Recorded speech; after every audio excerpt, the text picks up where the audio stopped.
What's good, everybody? It's Ron. Come back at another video. So with this video, we're going to do the recap for the day for Thursday, July 16, 2026. As you can see, the session, on the bottom right of your screen, right, you see that it is in fact today that our session wrapped up recently. And so I wanted to do a brief recap for this day. So I do want to apologize in advance before we begin because this is probably my third or fourth time trying to record this video, simply because my camera keeps randomly disconnecting. So I'm using a USB camera, and this USB webcam, right, connects into like my USB port. This camera has given me issues for years. Now it's some like cheap camera that I bought online, probably on Amazon like years ago during the pandemic. Um, I've had it since, and it hasn't been the most reliable. Now, the past few videos I've done, for whatever reason, the camera has given me little to no issues. But when trying to record this video, it kept randomly cutting off. And so I did make some adjustments in my settings, and I also moved it to a different port. So hopefully that fixes the problem. If the video ever freezes midway through this recording and I'm just a still frame, but you see my audio, just know it's not your screen glitching. It's actually my camera that stopped working. So just wanted to tell you guys that in advance, and I'll try to do my best to move quickly through this in hopes so that, hopefully it doesn't freeze, right? Hopefully me moving into a different port fixed the problem. So we'll have to see, right? So jumping into this trading session, we look at the news, right? We go to Forex Factory and we look at the news for the red folders and the gray folder. So Thursday we didn't have any news, and Friday we won't have any news either. So these are normal trading sessions, and so you can expect that I'll be behind the charts tomorrow for Friday. So jumping in, the first thing we like to do is look for higher time frame bias, right? We're going to determine what is the bias, and the bias is just for us to figure out where is price most likely to go, either up or down, right? It's just that simple. So now looking into the S&P, right? We're on the 1 hour time frame to determine our higher time frame bias. We're looking at the S&P. So as you can see, price previously went up, right, with this move up here, and then you see that this was the highest high, and then prior to the high was this swing right here. This swing gets traded through with this candle, right? Obviously this candle breaks below this swing, right? So that has now put us in a bearish bias, and then you see this low ends up being the low that gets formed, and then that low gets cleared with this candle's low. So with this candle, this was the lowest low. Now the previous swing high prior to this low was this high right here. Now clearly this high does not get traded through, right? So this high still remains, and as you can see, we are bearish. Now if you want another added confirmation, as you can see, there's also a bearish fair value gap that was left there, right, where price respected it.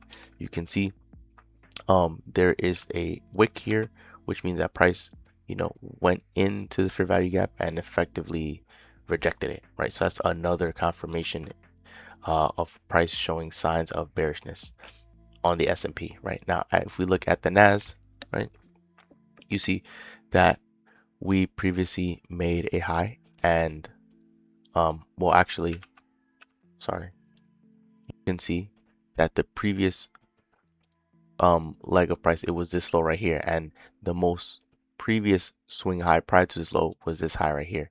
Now of course this high never gets traded through, however a new low gets formed, right? This low right here, this low right here is lower than this low, right? So price made a new low, and then the most recent swing is this swing prior to this low here. Now of course this swing does not get traded through, so we are in fact bearish on both pairs. Now if you want another added confirmation, right, you see right here that price also left another bearish fair value gap, and this candle right here, it wicked the fair value gap, right? So we're bearish on this time frame. A bearish fair value gap was left, and price respected the bearish fair value gap, as you can see with this wick right here. This wick pretty much closes the entire fair value gap, and then price continues going lower, right? So you are seeing all the signs of price wanting to be bearish, right? So I'm bearish going into this trading day for both pairs. Now at this point, we'll fast forward to 8:30. I like to go to like 8:45 because sometimes the 8:30 candle provides a swing. So here we have until 8:45. So now we look at the 8:30 candle, which is this bearish candle here. Looking to the left, which was the most recent swing high prior to 8:30, and as you can see,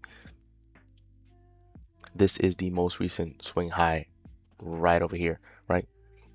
Excuse me, because 8:30, and then this high, this candle's high is higher than the candle to the left and to the right. Same idea with the NAS, right? We look at the NAS, right? And I'm trying to keep price low because this replay, this great replay is in the middle, and so sometimes it gets in the way. But here, right, if we look 8:15, 8:30, if we look to the left, right, the most recent swing high is this candle right here, right? Obvious, clear as day. Now we can look for our targets. So at the very least, the most obvious target is to take it to the low, right? So I'll mark my targets in purple. This would be the session low right here. And then at least as of this moment, right, you have the London lows right here because this green background is London. This is obviously the lowest point in London. And then this candle right here, as of now, this is the low of the session, right? So now also, because this is a pretty small move, right? From this high to this low, this is a pretty small range. Same idea here from this high to this low.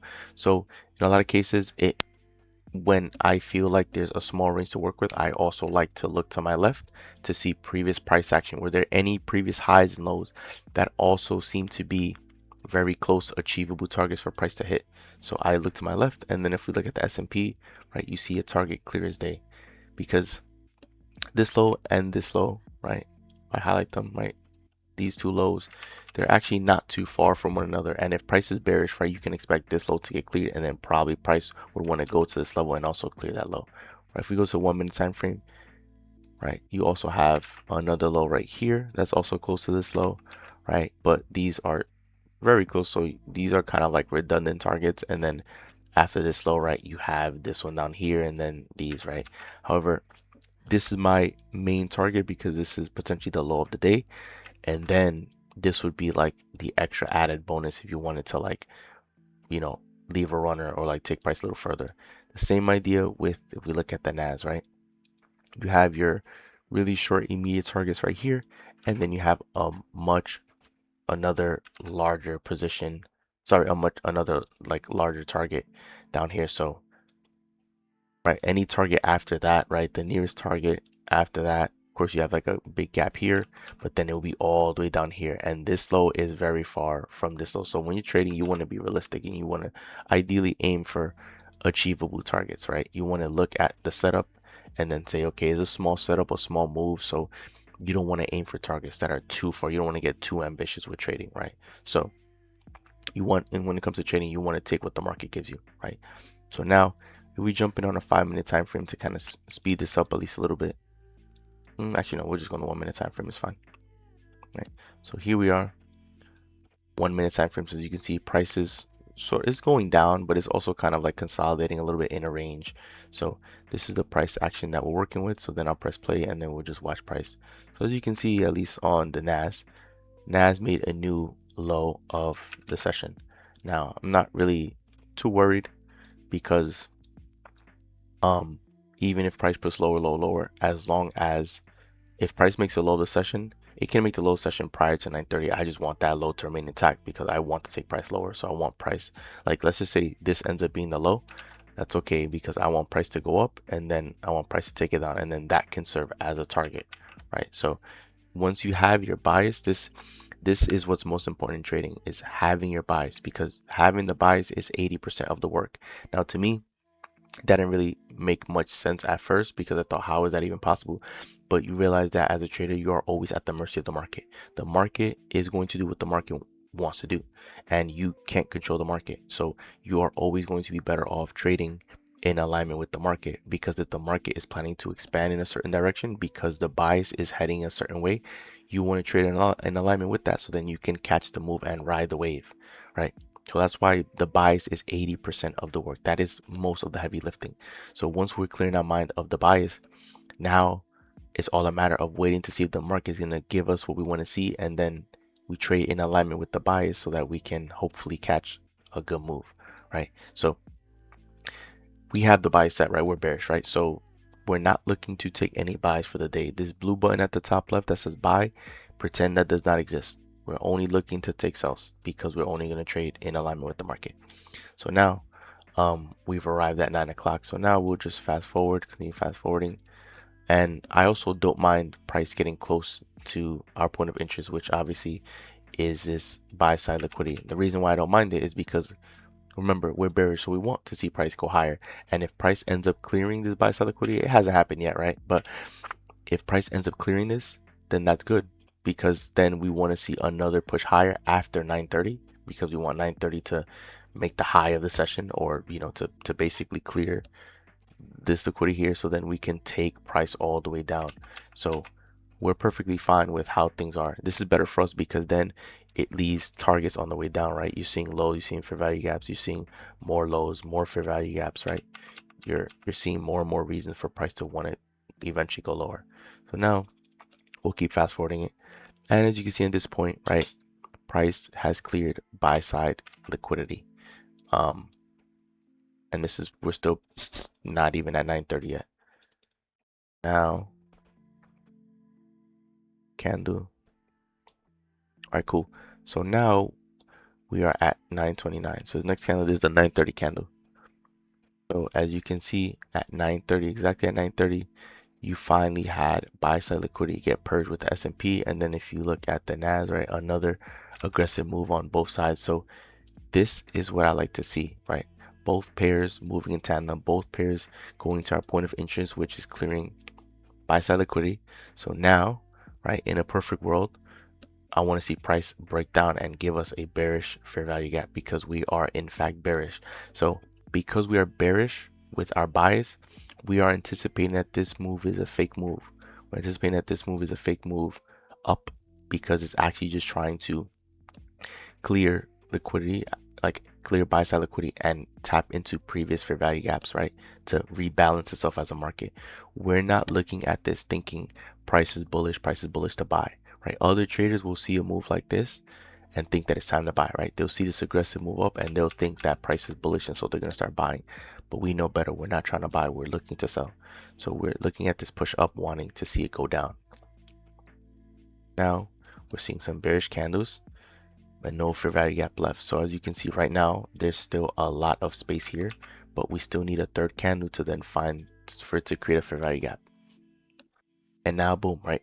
We have the first fair value gap created. So we have the gap right here. So at this point, this is what I'm already looking at. A short, right? Because we're bearish on a higher time frame, price came up and cleared buy side liquidity with this move right here, right? And then now price broke structure right here, and then it left an obvious fair value gap. So all the signs are pointing to price wanting to be bearish. Plus we also have these targets, right? We have, we also have other targets here, right? We have like a nice little fair value gap right here, right? You have targets down here and targets down here. So if I were to take a trade, right, this would basically be what I'm effectively looking at to take price lower and have these be the targets. So this would be my final target down here. Now this target right here is the low of the session. So this is about 1 to 2.5 risk reward. So at this point, at the very least, if price were to reach this level down here, I would close at least 80% of my position and then have a small runner down to the bottom, right? Because at 1 to 2.5 risk reward, that is most definitely good enough. You can even close that at full risk if you wanted to, but I would leave a small runner just in hopes that it can get down to this level here. So this was basically the trade that I was looking at.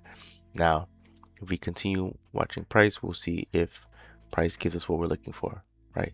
So you're seeing a push up, and now, right, if it's not clear as day, if you're looking at the NAS, right, what do you see with the NAS?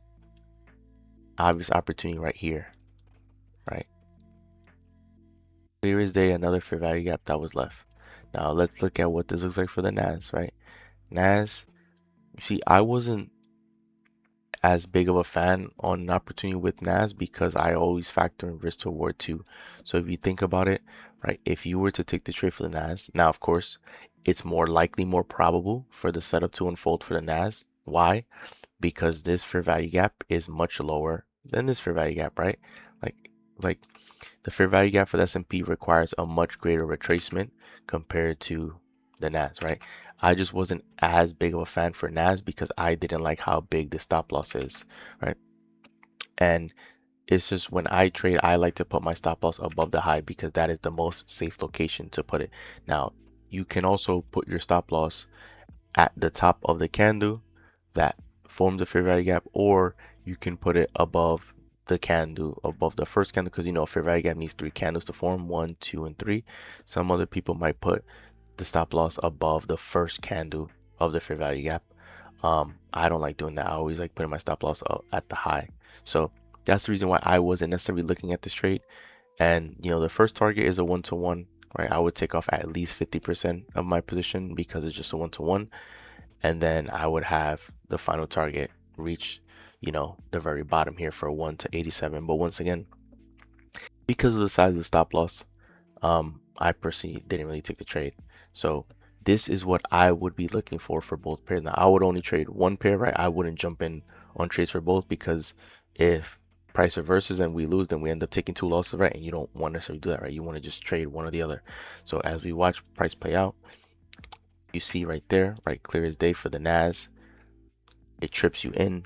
You have now entered the position on a short, stop loss above the high, and then you know you have like one target, two targets. Now if you think these two targets are far away from each other, um let me sort of on the high time frame, you can find, you can look at, you know, see if there's anything else in between, right? Probably not much. I mean, this fair value gap got closed, but if you want to use extend this fair value gap out, you could potentially use that, or maybe this low, right? You could potentially use that, or um you know, if you want, you can just find the midpoint, right? Let's just say you have like an imaginary midpoint, and then you could take another partial here. So you can basically be creative with how you want to manage your trade, right? Um, it all depends on what you're looking to do, right? Everyone's different. At the end of the day, you want to be taking partials because partials is what ensures that the number in your account begins moving up, right? So you have an opportunity. Trade present itself with the NAS, not so much the S&P yet, but we're hopeful. So now, and this is okay, so you know, you immediately into profit. So now, right, I was looking to take a trade on the S&P, but as you noticed, S&P came down and it tapped into this fair value gap right here. So once I seen that tap, I basically reduced my risk to half. So I was initially looking to enter on full risk, but once I seen this aggressive move and this tap into fair value gap, because look, this fair value gap is really close to the first target, which is my main target right here, because that is the low of the session. Because I seen price make most of the move down already, I figured that, you know, if price were to then make its way back up on my entry, it's not as attractive of a trade anymore. Um, so I would basically enter at half risk, right? You like when it comes to trading, you always want to be managing risk. You don't want to look at trading as just like profit, as thinking about how much money you're gonna make, right? Some people they feel they struggle with trading because they walk in telling themselves that they're going to make X amount of money for the day, and you don't want to do that, right? You want to approach trading with a risk mindset. Once I seen this move go down and push into this fair value gap here, right, and get really close to this final target, that's when it became less attractive of a move, right? I anticipated price to still be bearish, so if price came up, I would still expect this to hold before going back down, but it just won't be as good of a move anymore because normally when there's like a structure break, I want to see price make its way down and then tap me in before making the actual move. That's what I want to see, right? I want to see this.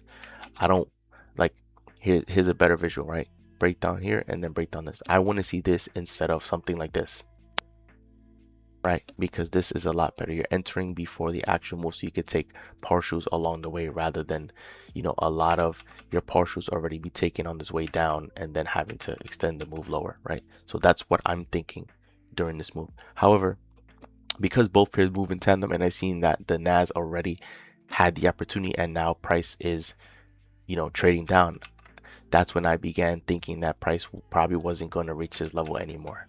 So we continue forward, right? We fast forward another candle, right? Boom. As you can see, if we look at the NAS, right? You see NAS came down and cleared the low of the session. So at the very least, because the risk reward is about a one, I would have closed at least 50% of my position because your final target is going to be down here and you want to take a partial. Not only does a partial increase the balance in your account, it also reduces your total risk. So if price were to reverse against you, you obviously have less of your position open, even if you have your stop loss open.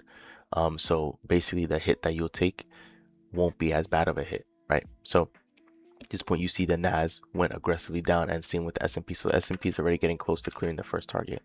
So we skip one more candle, right? At this point, you notice the S&P cleared these lows. So once that happened, I knew that this trade was basically done for, right? That there wasn't going to be any opportunity for me. I wouldn't be interested in taking this trade at all anymore because price pretty much took off, right, before reaching my entry. And this is the other important lesson you want to, learn or remember as a trader. The idea that if price takes off without you, that it's okay to be able to step away, right? Because so many traders are conditioned to chase price. They'll see this move going down and they'll think, okay, well, I was planning to enter here, but because price is already at this level and I want to make money, then I'm perfectly okay with trying to enter here and then ride price down. Now, there's nothing necessarily inherently wrong with that, if that follows your strategy and if you trade alignment with higher time frame buys. But me as a trader, I'm not going to do that. For me, I'm too disciplined to want to do that. I'm looking to take trade where I want to take it at the entry, and if price decides to just head down and go on without me and reach my target, then at that point I'll basically close, because I would have a limit order set. I would close the limit order and just accept that the move happened without me. And I'm perfectly okay with showing up the next day. Like, when you understand about trading is that you need to have patience, and you have to understand there's going to be times where price isn't going to give you exactly what you're looking for, right? Price never tapped into these gaps. Well, I mean, it potentially might, but it probably didn't, right? But you get the idea, right? Price seemed like it left these gaps and just took off, and it hit one of our main targets. So at this point, I'm not even looking to take a sell anymore. I'm not looking to touch S&P. Like, the move already happened. It's done, right? And if you look at NAS, right, entered here, you took a big partial here. Your stop loss is still, I mean, my previous strategy, I would have run my stop loss, but now I would just let the trade run. So then if we fast forward a few more candles, right, boom, you can see clear as day, final target got hit on the NAS100. So to me, I would be completely out the trade. I'd be done for the day. And look at this, right? If you look at this candle right here, when the entry happened, it was at 9:37 a.m. And then this candle right here where it hit final target is 9:48. So you were basically in this trade for 10 minutes. You dealt with a little bit of drawdown, probably like 30 seconds of drawdown, and then price immediately exploded in your direction and hit your two targets. I remember we chose these targets because these are very logical levels that are close for price to go to and hit, right? You want to go after low hanging fruit. So these two targets were low hanging fruit, and then you would have been out of the trade in 10 minutes, right? Extremely fast. Obviously went with S&P, first target got hit. So at this point, you should have at least half of your position closed out. But me, I would have closed 80% because it would have been a solid risk reward. Trade never happened, so I basically, like, I'm pretty much done, right? Absolutely done. So now if we press play, right, as you can see, price eventually does in fact make it back into the fair value gap. So now I know some people are going to say, well, Joel, right, if you miss the entry here, why don't you still have your limit order set? Because price eventually came back and touched this fair value gap. And the reason for this is simple, right? If price were to have tapped me at this entry right here and I was able to capitalize on this move, I would have closed at least 80% of my position at this level, which means that even if I had my stop loss open, which I would have, right, I wouldn't have rolled my stop loss. I would only have 20% of my position opened up left. So if price came and reversed against me, I would only be taking, I I would basically still walk away in profit because I would have made, a good profit at this level. And then if I were to take, get stopped out, it would basically, I would have made profit on the day. But if I were to just keep my limit order in place and entered right here when price touched it, then I would basically be entering the trade at full risk when this move already happened. So this is why you don't want to chase price. If the move happens, price goes down and takes out, some targets, that's it. It's done. If your stop loss is already still open and your position is still open, like you haven't rolled your stop loss, even if price goes against you, you're still gonna walk away in profit. So that's why you shouldn't worry. But I'm not gonna chase price and try to enter again for the sell when I already missed the move. Because if you had done that, right, you would have taken a loss, right? Clear as day, you would have taken a loss, and it would have been a full risk loss. So this is why you want to practice patience. And if price takes off without you, let it go. Now, same idea here with the NAS100, right? These were obvious targets, right? This target right here is the low of the day, and then this was, a target from like one of the previous days, but they're very achievable targets. You see price goes down, clears the target, and then you're seeing that it starts basically um, reversing. Now, once again, either you would be already out of this position entirely, or you would have closed, most of your position, and then you would have had like a runner, right? If you wanted to try to take price lower. So then, you would pretty much have your stop still open, and then you would, the two options, either rolling your stop loss to break even, by the time it's 11 o'clock, like once it's 11 o'clock, you want to roll your stop loss, or you want to eventually roll your stop loss once price clears a much larger swing, which in this case, it would be this low down here. So once again, I wouldn't be in this position no more because I would have hit all my targets.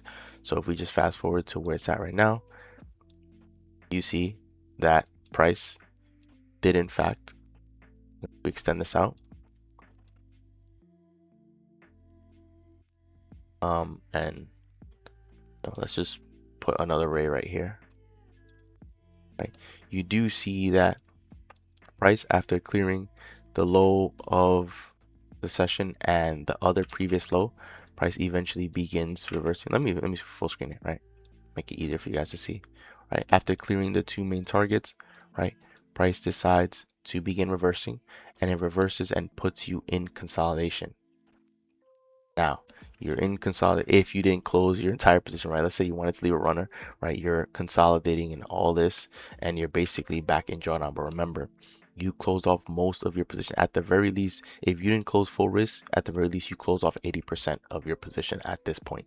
So you only have a 20% runner. So even if price reverses against you and hits your stop loss, you still made profit for the day. So you would still walk away in profit. So everything's fine even if you don't roll your stop loss. You can see prices consolidating, consolidating, consolidating. Right here at this point, uh, this candle right here, this is the candle that hit 11. So if after this move here, you roll your stop loss, then of course you would have been taken out at break even again. But once again, if you left your stop loss open because you're waiting for this low to get cleared, then you would still be in profit again. And you can see price is making its way down. So it all depends on your strategy. It all depends on your rules. It depends on what it is that you're looking to do. But as you can see, this is the experience now of trading when you're trading in alignment with higher time frame buys. You're seeing that over the past 2 weeks, the same idea, the same strategy, the same logic is playing out day after day after day. And it's only a matter of time. If you stay here watching these videos and learning from this channel, it's only a matter of time before this is going to begin making sense, before you're going to be able to see this happening over and over and over, so that you can be able to trade on your own. So once again, did not take a trade on this day because I was looking to take the trade on the S&P, and we know that the S&P, that trade didn't happen, right? Price eventually did. If we look at the S&P, right, price eventually did hit the fair value gap, but then it went past it, and then now you're seeing price, it was consolidating a little bit, and now price is like slowly making its way back down. Whereas the NAS, right, that ended up making, at least this move here, this ended up making the high of the session. And if you took the entry over here, right, you pretty much took an entry close to the high of the session to then ride price pretty much to the low of the session. So this is why this strategy is powerful. This is why this is the best strategy. This is why price action will always be king, because if you try trading based on indicators, the problem with indicators is that indicators, they're lagging measures. So price has to print and candles have to like appear on your screen in order for the indicators to then tell you what to do. And as you can see, based on the logic, based on everything I've been showing you, you don't need indicators. You just need sound logic. And this is the logic that this logic works, because this is the market. Like I'm teaching you as you learn this, right, you are learning the market, you're learning what the market is doing, you are understanding the game that's being played. Once you understand the game that's being played, you're able to spot it over and over and over. And you're seeing with these trading videos that this logic repeats, and it has been repeating nonstop, day in and day out, and it's never going to stop repeating, right? So this is why I don't use indicators. The only, I guess the only indicator you could say I'm using is this background that tells me the time of each session, but that just makes my life easier. Obviously, I don't need it, right?